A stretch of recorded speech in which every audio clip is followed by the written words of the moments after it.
कहते हैं कि बहुत प्यारी होती हैं बेटियां, ओस की बूंद सी होती हैं बेटियां, पापा की प्यारी और माँ की राज दुलारी होती हैं बेटियां।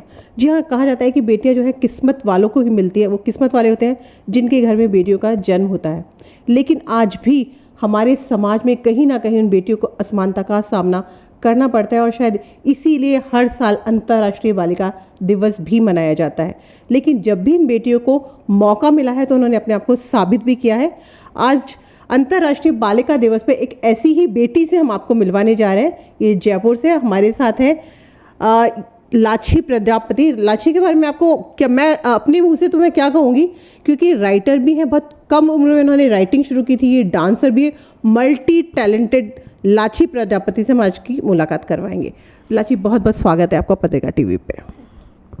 पहला सवाल, राइटर भी हैं आप, डांसर भी हैं आप, सिंगिंग भी आप करती हैं, पढ़ाई में तो आप हैं ही टॉपर, तो सारी चीज़ें शुरुआत जो आपने की थी, पहले राइटर बनी थी आप या पहले सिंगर बनी थी या सबसे पहले आपने डांस करना शुरू किया? शुरुआत मैंने डांस से करी थी एंड जब मैं बहुत छोटी थी, 3 साल की थी, मम्मा अपने कुछ स्टूडेंट्स को डांस सिखा रही थी। तो वहाँ पे जब कोई था नहीं कमरे में, मैं उस रूम में गई, मैंने सर पे एक चरी रखी एंड वहाँ से मैंने डांस करना शुरू कर दिया था। मेरा फर्स्ट स्टेज परफॉर्मेंस था जब मैं 4 या 5 साल की थी। मैंने सर पे 7 मटके रख के डांस करा था एंड उसके बाद से बस जर्नी शुरू हो गई थी। ओके, तो कितने साल की थी आपने डांस जब चरी रखे किया था आपने? मैं 5 साल की थी जब मैंने स्टेज पे बस 5 साल की थी आप?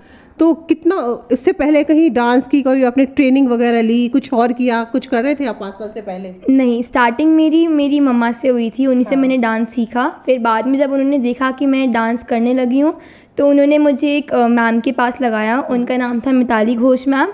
उन्होंने मेरे को मेरी स्टार्टिंग की इनिशियल में जो ट्रेनिंग थी भवाई की, फोक की, वो मैंने उन्हीं से सीखी है। फिर बाद में जाके जयपुर कथक केंद्र में गुरुजी रेखा ठाकर से मैंने अपने कथक का आगे सीखना शुरू करा था। ओके, तो सबसे पहले आपने डांस करना शुरू किया, फिर डांस करते करते राइटिंग की तरफ आप कैसे चली गई? राइटिंग तो इंटरेस्ट मुझे बचपन से ही था। स्कूल के अंदर क्रिएटिव राइटिंग की मान लो कोई टॉपिक आता था तो मुझे चीज़ों पे लिखना बहुत अच्छा लगता था। तो वहाँ से ही बस राइटिंग का मेरा शुरू होता गया। इंटरेस्ट आता है, कोई चीज़ दिखती है उसको देख कर उस पर लिखने का बहुत मन करता है, तो मैं बस लिखती रहती हूँ उसके बारे में। तो आपकी बुक, जब आपकी तो बुक भी लॉन्च हो चुकी है ना, उस बुक के बारे में मैं जानना चाहूँगी कि कौन सी बुक है, क्या लिखा था आपने और जो थॉट था उसका वो आपके दिमाग में कैसे आया? बुक का नाम है sit a while with me. वो मैंने 9 की एज में लिखी थी। वो बुक एक्चुअली में जो उसके अंदर पोम्स हैं, लिमरिक्स है, स्टोरीज़ है, एनेक्डोट्स हैं एंड उसके अंदर एलिट्रेशन के बारे में बहुत हर एक चीज़ का एक वो कंबाइन बुक है। वो उसमें वो कंपाइलेशन है मेरे हर एक राइटअप्स का। तो जो भी मैंने 2nd से लेके 5th तक मैंने जितनी भी क्रिएटिव राइटिंग की लिखी है वो सब उस बुक के अंदर है। साथ में मैंने जो उस टाइम अलग से और चीज़ें लिखी थी वो भी उस बुक के अंदर है। तो जब आप जैसे बोले 2nd से 5th तक आपने ये लिखा, तो ये टाइम तो होता है 2nd क्लास में तो बच्चे पढ़ना सीखना शुरू करते हैं कि हाँ थोड़ा थोड़ा उनको आता है, और आपने लिखना शुरू कर दिया था? जी, मम्मी भी लिखती रहती है तो उनको देख देख के लिखने का और मन करता है। दो मैं इंग्लिश के अंदर लिखती हूँ लेकिन वो हर एक चीज़ को अलग नज़रिए से देखने का वो कि वो अगर आप उसको कोई और पॉइंट ऑफ व्यू देखोगे तो वो कैसी होगी चीज़, तो उसके बारे में लिखने में इंटरेस्ट बहुत आता है।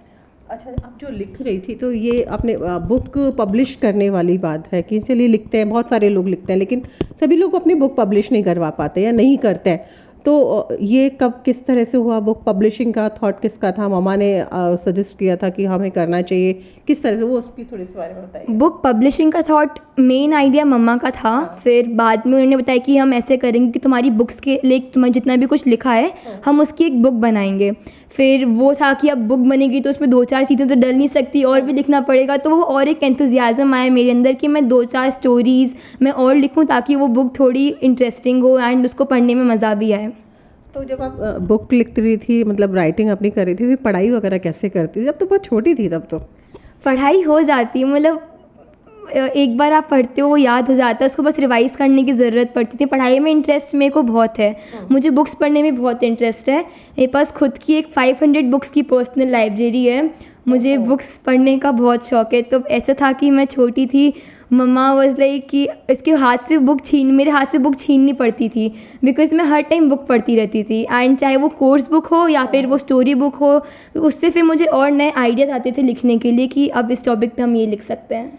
अच्छा, जब आप स्टोरी बुक लिखती थी तो कभी ऐसा नहीं होता मम्मा बोलती बेटा स्टोरी बुक छोड़ो, अब कोर्स की किताबें पढ़ लो? ऐसा तो नहीं होता था, बिकॉज़ पढ़ाई में भी मैं हमेशा से अच्छी रही हूँ। ओलंपियाड्स मैंने दिए हैं, उसके अंदर मेरी कंट्री रैंक, स्टेट रैंक 1 आई है। उसमें जो पढ़ाई में भी हमेशा से इंटरेस्ट रहा है, तो इसलिए कभी बोला नहीं कि ऐसे स्टोरी बुक्स छोड़ दो। मतलब डांट नहीं पड़ती थी? हाँ, डांट नहीं पड़ती थी सारी चीज़ों के लिए। हाँ, ये तो आपकी राइटिंग की हम बात कर रहे थे, लेकिन डांस भी आप कर रहे थे, डांस भी आपका साथ में चल रहा था। तो होता है ना कि एक पैशन वाली बात होती है कि मेरा पैशन क्या है, डांस या मेरा पैशन है राइटिंग? क्या है आपका पैशन? मेरा पैशन डांस राइटिंग दोनों है, बिकॉज़ वो दोनों अपनी जगह एक अलग अलग फील्ड है।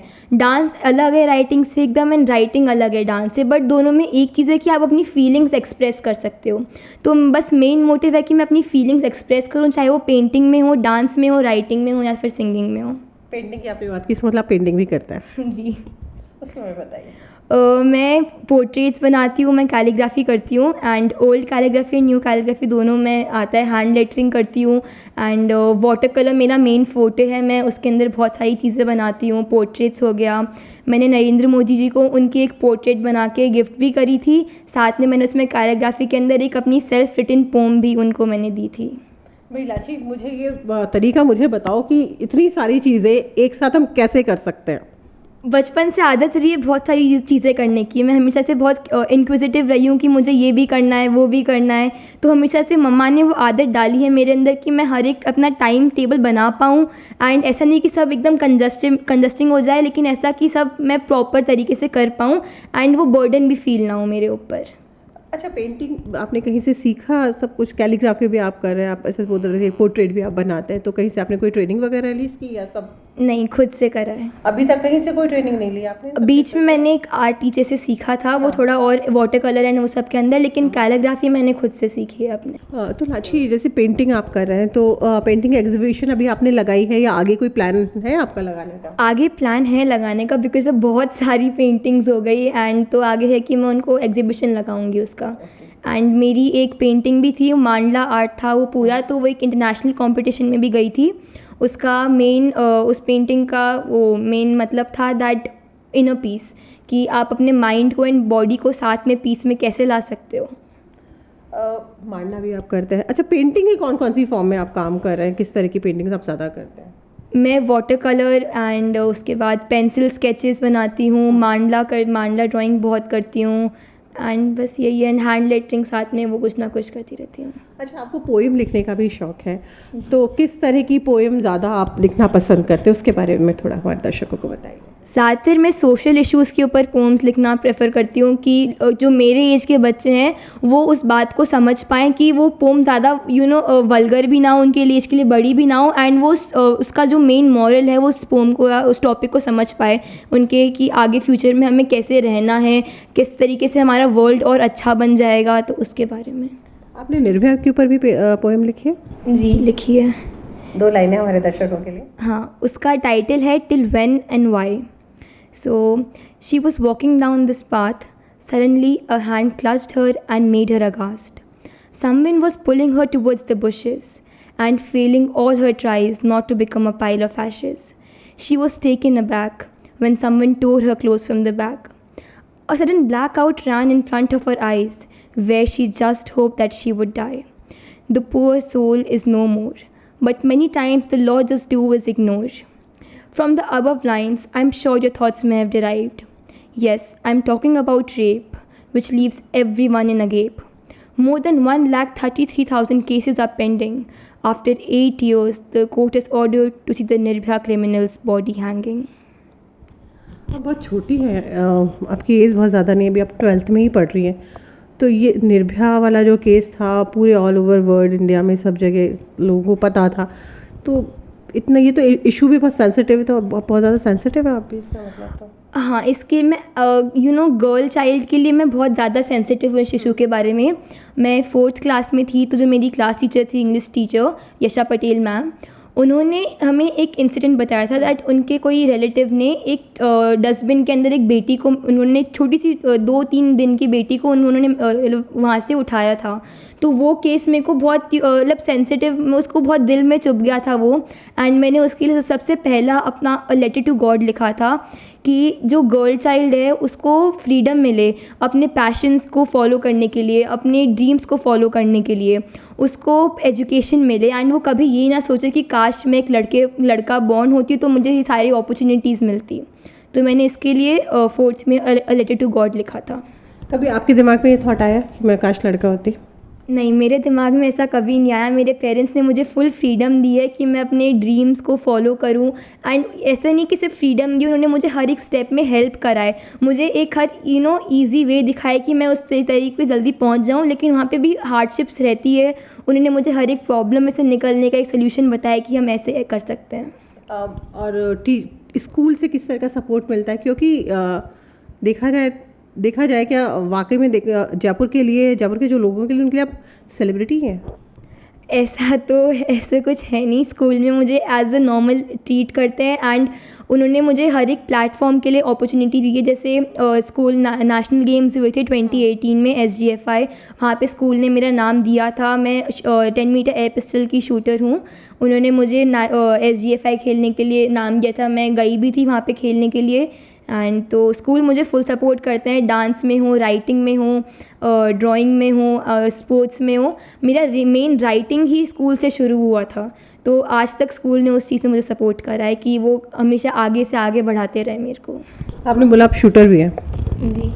तो ये शौक कहाँ से आ गया? आप करते सारी चीज़ें तो बिल्कुल अलग हो गया, फील्ड ही अलग हो गया आपको तो। ये एक्चुअल में मैंने अपने भैया को देख के शुरू करा था। मेरे भैया शूटर है नेशनल लेवल, वो भी पिस्टल करते हैं, तो उनको देखकर ही मेरा भी था कि मैं भी करूँगी ये, तो मैंने भी शूटिंग शुरू कर दी थी।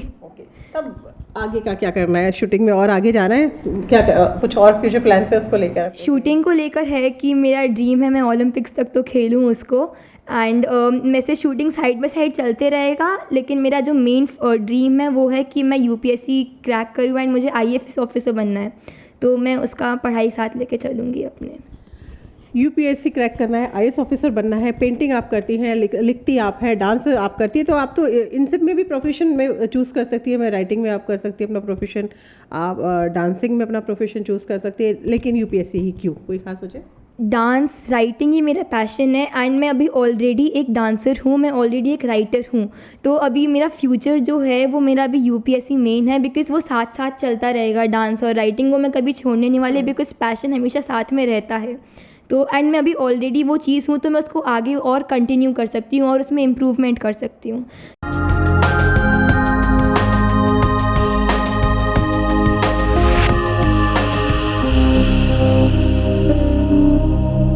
तो लाची, सब कुछ आप कर रही हैं, बहुत सारी चीज़ें कर रही हैं। डांस जब आप करती हैं तो डांस की परफॉर्मेंस भी आप देती रहूँगी। जयपुर में तो आपने दी है, जयपुर के अलावा भी बाहर भी आप कहीं कहीं गई हैं, उनके बारे में हमारे दर्शकों को बताएं, कहाँ कहाँ आप? जयपुर के अलावा मैंने दिल्ली में, भिलाई, शिमला और बहुत सारी जगह करा है। एंड इंटरनेशनल मैंने नेपाल, हांगकांग, यहाँ पे भी डांस की परफॉर्मेंसेस दी है अपनी।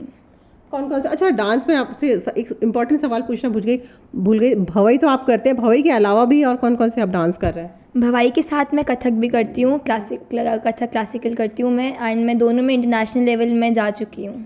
भवई के लिए बोला जाता है कि बहुत टफ होता है, सीखना आसान नहीं होता, चोट लगती है, गिरते हैं। आपके साथ क्या क्या हुआ? भवाई के साथ स्टार्टिंग में बहुत प्रॉब्लम हुई थी कि 125 सरियाँ सर पे लेके डांस करती हूँ मैं, उसके ऊपर साथ में टूटे कांच के टुकड़े पे एंड कीलों पर, ग्लास स्टैंड पर, तलवारों पे, इस पर भी डांस करती हूँ। लगती थी स्टार्टिंग में, लेकिन जैसे प्रैक्टिस उसका मेन चीज़ है, प्रैक्टिस करते करते वो अपने आप वो चली गई चीज़ें एंड वो आदत में आ गई। तो लाची, जब सीख रहे थे आप भवई, तो कभी दिमाग में थॉट नहीं आया कि नहीं ये बहुत मुश्किल है, चोट लग रही है, ग्लास, कांच, सीढ़ी, कीलो के ऊपर हम कर रहे हैं, ना करें कुछ और कर लें इसकी जगह? अगर यूनिक बनना था तो कुछ अलग करना ही पड़ता, तो इसलिए वो उस टाइम सह ली सारी चीज़ें, बिकॉज़ आज मैं जहाँ पर हूँ वो उस सब प्रॉब्लम से वो निकल के ही आज यहाँ पर हूँ। बिकॉज़ प्रॉब्लम्स मुझे हर एक चीज़ में आती, मैं कोई नया डांस फॉर्म शुरू करती वहाँ पे भी कोई प्रॉब्लम्स होती, लेकिन यहाँ पे प्रॉब्लम्स थी उनको मैंने झेल लिया, इसलिए वो अब यहाँ पे जाके आज मुझे इसका वो मिल रहा है। ये जो थॉट है आपका, इतनी पॉजिटिव वाली जो सोच है, थिंकिंग है, वो कहाँ से आई आपके अंदर, ये बताइए, क्योंकि नहीं होती इतने छोटे छोटे बच्चों में इन सारी चीज़ें। वो मम्मी से ही आई है कि मम्मा है कि मेरा नाम भी लाची, बहुत यूनिक नाम रखा था, तो स्टार्टिंग में सब बोलते थे कि ये कैसा नाम रखा है, एंड अब जब वो मुझे मेरी पहचान ही भवाई डांस से मिली है, भवाई एंड कथक डांस से, एंड अब उस नाम के लिए बोलते हैं कि कितना अच्छा नाम रखा था। वो बस सेम चीज़ बोलते हैं, लेकिन वो बस बोलने का तरीका बदल गया। तो मैं जो कर रही हूँ वो मुझे बहुत मतलब हर जगह फेम दे रहा है, मुझे हेल्प कर रहा है हर जगह, तो उसको कंटिन्यू तो करना ही पड़ेगा। आपके नाम का मतलब बताएंगे आप मुझे? मेरे नाम का मतलब गॉडेस लक्ष्मी होता है। वाह, देखिए ये बहुत कम लोगों को पता होगा कि इतना प्यारा सा नाम, जो यूनिक सा नाम है, बिल्कुल अलग, उसका नाम का मतलब भी क्या होता है। आप ये मोदी से भी मिलकर आई थी? जी, कैसे पहुंचे उनके पास? एशिया लिटरेचर फेस्टिवल हुआ था, वहाँ मुझे अवार्ड मिला था, मैं सबसे यंगेस्ट ऑथर थी वहाँ पे। तो वहाँ पे इंटरव्यू में मैंने बोला था कि दैट मैं चाहती हूँ कि मैं अपनी बुक मोदी जी को गिफ्ट करूँ। तो कुछ ही टाइम बाद वहाँ से पीएम ऑफिस से कॉल आ गया था, वहाँ से मेल आ गई थी कि आपको वहाँ पे इनवाइट करा गया है, आप मोदी जी को राखी बांधेंगे एंड आप उनसे आप बात भी कर सकते हैं। तो वहाँ जाके मैंने उनको अपनी बुक गिफ्ट करी थी, एंड जो मेरी प्राइज़ मनी थी, मैंने वहाँ जो उस टाइम केरला फ्लड हुआ था तो वहाँ के लोगों को हेल्प के लिए मैंने अपनी प्राइज़ मनी उनको दी थी पीएम फंड के अंदर। काफ़ी बड़ी बड़ी जो प्रोमिनेंट पर्सनालिटीज़ हैं उनके साथ भी आपने परफॉर्म किया है, कैसे मौका मिला और किन के साथ? श्री म्यूज़िक फेस्टिवल में भी एंड बहुत सारी जगहों पे मैंने पद्म विभूषण डॉक्टर सोनल मानसिंह जी के साथ कराए, Padma Bhushan Grammy award winner विश्व मोहन भट्ट जी के साथ मैंने स्टेज शेयर कराए, एंड शिंजनी कुलकर्णी दीदी उनके साथ कराए, बहुत लोगों के साथ मैंने ऐसे स्टेज शेयर करे हैं। तो इन लोगों से काफ़ी कुछ सीखने का मौका मिलता होगा जब आप इनके साथ कर रहे थे, कभी उन लोगों से कोई टिप्स वगैरह भी आपको मिले? जी, उन्होंने मुझे सिखाया कि कैसे अपने आप को और अच्छी तरीके से एक्सप्रेस करना है, स्टेज का प्रॉपर यूज़ कैसे करना है, कैसे अपने बोलते हैं ना आप मतलब ग्राउंडेड रह के भी आपको आगे अपनी लाइफ में बढ़ते रहना है। इतना सब कुछ किया है आपने, तो अवार्ड्स का भी आपके पास ढेर सारे अवार्ड्स हैं आपके पास, जो मुझे जानकारी है, हमारे दर्शकों को बताइए आप उसके बारे में। मेरे पास 2 वर्ल्ड रिकॉर्ड है, golden book of world records में 2 बार मेरा नाम है। First for being the youngest author of the world, मैंने 9 की एज में बुक लिखी थी, and second dancing with 125 pots on head, उसके लिए मेरे 2 वर्ल्ड रिकॉर्ड्स हैं।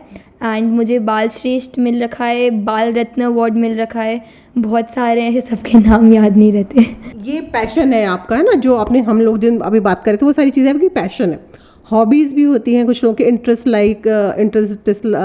होता है, लाइक डिसलाइक होती है, वो क्या है आपकी इनके अलावा? हॉबीज़ में तो मैं स्पोर्ट्स खेलती रहती हूँ, ऐसे बैडमिंटन हो गया, बास्केटबॉल, स्केटिंग करती हूँ, स्विमिंग करती हूँ, एंड मैं पेंटिंग कर लेती हूँ जब ऐसे मन करता है, तो बुक्स पढ़ लेती हूँ, म्यूज़िक सुन लेती हूँ, ये हॉबीज़ हैं। अच्छा, और कुछ फ्यूचर प्लान्स क्या हैं आपके आगे? क्या आगे के बारे में क्या सोचा है कुछ, क्योंकि 12th आपका चल रहा है, तो किस तरह से अभी कोई, अगर आपके पास कोई और कुछ और कर रहे हो आप? अभी तो कुछ नहीं, मेरा फोकस यूपीएससी, तो उसके लिए कॉलेजेस मुझे अच्छे देखने पड़ेंगे एंड पूरा ढंग से प्रिपरेशन करनी पड़ेगी कि मेरा हो जाए उस टाइम। सबके अंदर आपकी इंस्पिरेशन जो है वो कौन है? सबसे ज़्यादा मेरी मम्मी है इंस्पिरेशन, बिकॉज़ उन्होंने एक चीज़ सिखाई, कभी हार नहीं मानना, चाहे कोई भी प्रॉब्लम हो, जस्ट वहाँ पे चलते रहो आगे, बिकॉज़ एक दरवाज़ा खोलेगा जहाँ पे आपको सक्सेस मिलेगी, आप अपने आप को प्रूव कर पाओगे। तो सबसे बड़ी इंस्पिरेशन मम्मी है मेरे लिए, उन्होंने मेरे को हर एक चीज़ सिखाई, डांस करना सिखाया, पेंटिंग करना सिखाया, लिखना सिखाया, सबसे बड़ी इंस्पिरेशन वही है। रोल मॉडल में सबसे ज़्यादा उन्हीं को मानती हूँ। लाची, मुझे एक छोटी सी जानकारी मेरे पास और भी आई थी आपसे, बहुत रिलेटेड है, कि मतलब बायोग्राफी की जब हम बात करते हैं ना तो बहुत आसान नहीं होता, लोगों को सालों लग जाते हैं, बहुत कई लोग तो छपवा भी नहीं छप पाते कि उनकी बायोग्राफी कभी पब्लिश हुआ है, लेकिन आपकी तो इतनी कम उम्र में हो गई, कैसे?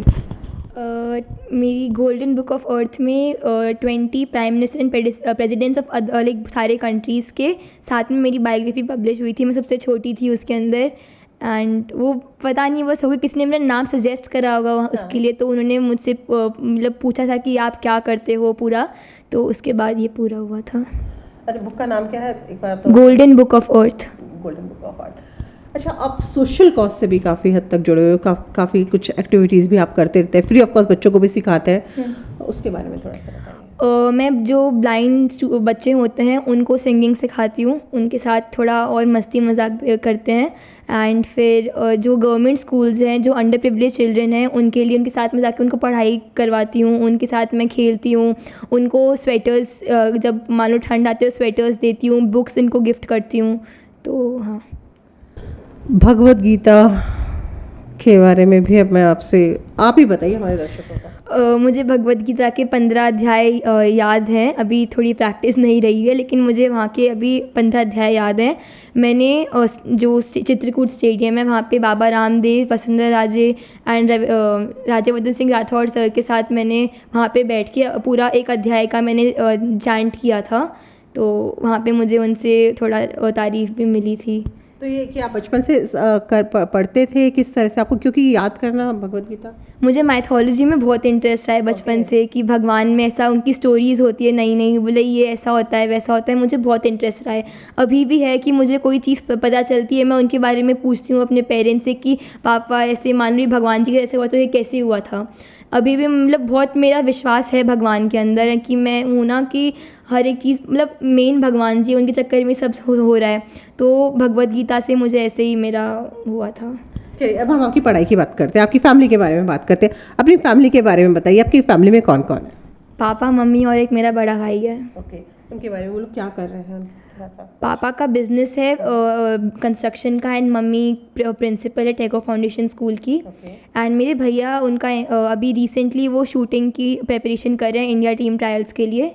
तो फैमिली टाइम वगैरह सब मिल पाता है आपको इन सब चीज़ों, कितना सब कुछ करने के बाद आपको टाइम होता है फैमिली के साथ? हाँ, हम बहुत मज़े करते हैं साथ में, स्पेशली भैया में हमें 9 इयर्स का गैप है, लेकिन पापा मम्मी बोलते हैं कि अभी भी बच्चों से लड़ते हो तुम दोनों, क्योंकि हम उनके साथ टाइम स्पेंड करते हैं, बहुत मज़ा आता है। हम कहीं बाहर चले जाते हैं घूमने के लिए, कोई नई चीज़ हम साथ में करते हैं।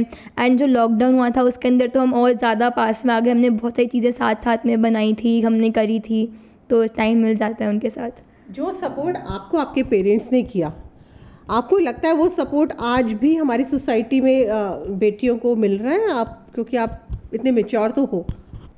मुझे लगता है कि बहुत जगह ऐसे लोगों को सपोर्ट नहीं मिलता है, बहुत जगह पेरेंट्स ऐसे होते हैं कि ऐसा क्यों करना है, क्या करना है। मतलब कुछ होते हैं जो पढ़ाई के अंदर अपने लाइक गर्ल साइड को पढ़ाते हैं, लेकिन फिर वो उनको कोई और फील्ड में जाने ही नहीं देते हैं, और कोई और फील्ड उनको एक्सप्लोर नहीं करने देते हैं। तो मुझे लगता है कि जितना सपोर्ट मुझे मिल रहा है उतना हर किसी को नहीं मिल रहा है।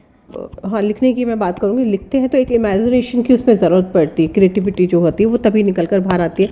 तो वो इमेजिनेशन आपका किस तरह का रहता है, कैसे होता है? मेरा एक थॉट प्रोसेस है कि that everything we imagine we can do and whatever we dare to dream will surely come true. अगर हम अपने ड्रीम में उतना ताकत रखते हैं कि हम उसको रियल कर पाए, तो हमें फिर कोई रोक नहीं सकता उस चीज़ के लिए। तो मतलब इमेजिनेशन आप जो करना चाहो उसकी इमेजिनेशन स्ट्रॉन्ग रखो आप, तो आप कुछ भी कर सकते हो उसके लिए। अपने आप में फेथ रखना ज़रूरी होता है। मतलब कुल मिलाकर हम ये कह सकते हैं कि जो हमारी अप्रोच है, जो हमारी थिंकिंग है, अगर हम पॉजिटिव रख रहे हैं, जो सोच रहे हैं, वही हमारे एनवायरनमेंट में क्रिएट हो रहा है। हाँ। कोई फेवरेट कोट भी है आपका? फेवरेट कोट तो हाँ एक है कि enjoy every small things in life because one day you will look back and realise they were the big things. मैं चाह रही थी रांची, आपसे मैंने बहुत सारी बात कर ली, जो जिस तरह की आप इंसान हैं, जो आपको बनाया है, जो आपकी पर्सनैलिटी में को जिस तरह ने ग्रूम किया है, वो आपकी मदर है जी। तो मैं चाह रही थी आपकी मदर से भी हम 2 मिनट उनसे भी बात करना चाह रहे हैं, तो उनसे उनके पास लेके चलते हैं अपना कैमरा और उनसे बातचीत करते हैं। तो लाची की मदर रितु जी भी हमारे साथ हैं, उनसे हम बात करते हैं। और मैम, मुझे सबसे पहले तो आपका पत्रिका टीवी में बहुत बहुत स्वागत है। धन्यवाद मैम, बहुत बहुत शुक्रिया। मैं पत्रिका टीवी का बहुत बहुत आभार व्यक्त करती हूँ, जिन्होंने मेरी बेटी को इस लायक समझा कि वो आप सबसे उनको रूबरू करवाएं। और साथ ही मैं धन्यवाद देती हूँ राखी जी का कि इस शेड्यूल में मैं नहीं थी, पर फिर भी शायद उन्होंने मुझे शामिल किया, उसके लिए आपका तहे दिल से शुक्रिया मैम। जिस तरह से आपने अपनी डॉटर को ग्रूम किया है, इनकी जो पर्सनैलिटी है, जो इनका ऑरा है, कैसे किया ये सब चीज़ें आपने? बहुत टैलेंटेड, मल्टी टैलेंटेड बेटी है आपकी। देखिए मैम, मैं आपसे एक बात कहना चाहूँगी। हर बच्चा जो इस पृथ्वी पे जन्म लेता है, वो स्पेशली जो बेटियां जन्म लेती हैं, वो अपने साथ में एक एक्स फैक्टर लेके आती हैं। ऐसा नहीं हमने उसको कुछ तराशा नहीं, कुछ नहीं किया। मैं तो इवन ईश्वर को धन्यवाद देना चाहूँगी कि ऐसी बेटी की माँ होने के लिए उन्होंने मेरे को चुना कि मैं लाची की माँ बनूँ। तो हर बच्ची के अंदर एक एक्स फैक्टर होता है, हर बच्ची एक कुछ अलग तरह की होती है, बट सिर्फ जो एक ज़रूरत है आपको उस बच्ची की सपनों के अंदर अपना विश्वास दिखाने की और उसे आगे बढ़ाने की। क्योंकि मेरे लिए कि जिसके होने से नज़रों में नूर है, जो मेरा हौसला और गुरूर है, जी हाँ, वो मेरी बेटी है। और वो मेरी ही बेटी नहीं, वो हर किसी की बेटी है। आप एक बार अपनी बच्ची में विश्वास करके देखिए, उसके हौसलों को पंख दीजिए और देखिए कैसे वो आप सब का गुरूर बनती हैं। आप भी लिखते हैं मैम? आपको भी लिखने का शौक़ है? लाची तो लिखते हैं आप भी? जी, मैं भी लिखती हूँ। तो फिर कुछ सुना दीजिए, आप सुनाइए। मैं चाह रही हूँ हमारे दर्शकों को आप भी अपनी कुछ चंद लाइनें ज़रूर सुनाएं। देखिए, अब क्योंकि ये कार्यक्रम बच्चों का है और बच्चों से संबंधित है, मैं तो सिर्फ यही कहना चाहूँगी कि जब मैंने भी जैसे बचपन में जब शुरुआत की थी लिखने की, तो मैं गालिब के शेर से बहुत इंस्पायर हुई थी कि जो गालिब का जो शेर है कि गिरते हैं शहसवार ही मैदान जंग में, वो तिफ़्ल क्या गिरेंगे जो घुटनों के बल चले। तो उसी से इंस्पायर होकर जो मैंने 2 पंक्तियाँ लिखी थी, वो शायद सभी बच्चों के लिए हैं। और मैं कहना चाहूँगी कि गिर गिर के संभलने को ही तो ज़िंदगी कहते हैं जनाब, गिर गिर के संभलने को ही तो ज़िंदगी कहते हैं जनाब, जो गिरना ही नहीं जानते वो ज़िंदगी को समझेंगे क्या। तो इस आपाधापी की दौड़ में बच्चों को गिरने दीजिए, फिर उठने दीजिए, फिर उड़ने दीजिए। देखिए उनकी पंखों में अपने आप जान आ जाएगी। बहुत बहुत शुक्रिया मैम, आप आए पत्रिका स्टूडियो, आप दोनों आए हैं। लाची में चलते चलते आखिरी सवाल मेरा लाची से था। सवाल क्या था, मैं चाह रही थी बालिका दिवस से स्पेशल डे है, मैसेज क्या आप हमारे दर्शकों को देना चाहेंगे अपनी तरफ से? अभी मदर ने बहुत अच्छी बात की कि सब अपनी जो बेटी है उनको जो करना है उनको करने दो, उनको बांध के ना रखो, बिकॉज़ वो लोग भी बहुत कुछ करना चाहते हैं, आगे करके आपका नाम बहुत ज़्यादा रोशन करेंगे। तो अपने बेटियों को जो करना है उनको करने दो, उनको अपने ड्रीम्स फॉलो करने दो, उनको पढ़ाई में हो, डांस में हो, कोई भी फील्ड में हो, उनको अपने अव्वल आन दो, उनको अपने ड्रीम्स फॉलो करने दो। तो ये थी हमारे साथ पत्रिका स्टूडियो में लाची प्रजापति। आप देख सकते हैं कि जिस तरह से लाची ने अपना एक मुकाम बनाया, अपनी एक पहचान बनाई है। अगर हम भी अपने बच्चों को उसी तरह से उनका जो पैशन उसको फॉलो करने दें, उनके सपनों को उड़ान देंगे, तो हमारे बच्चे भी कहाँ से कहाँ तक पहुँच सकते हैं। पत्रिका टीवी में फ़िलहाल के लिए इतना ही, फिर मिलेंगे किसी नए मेहमान के साथ। तब तक के लिए दीजिए इजाज़त। नमस्कार।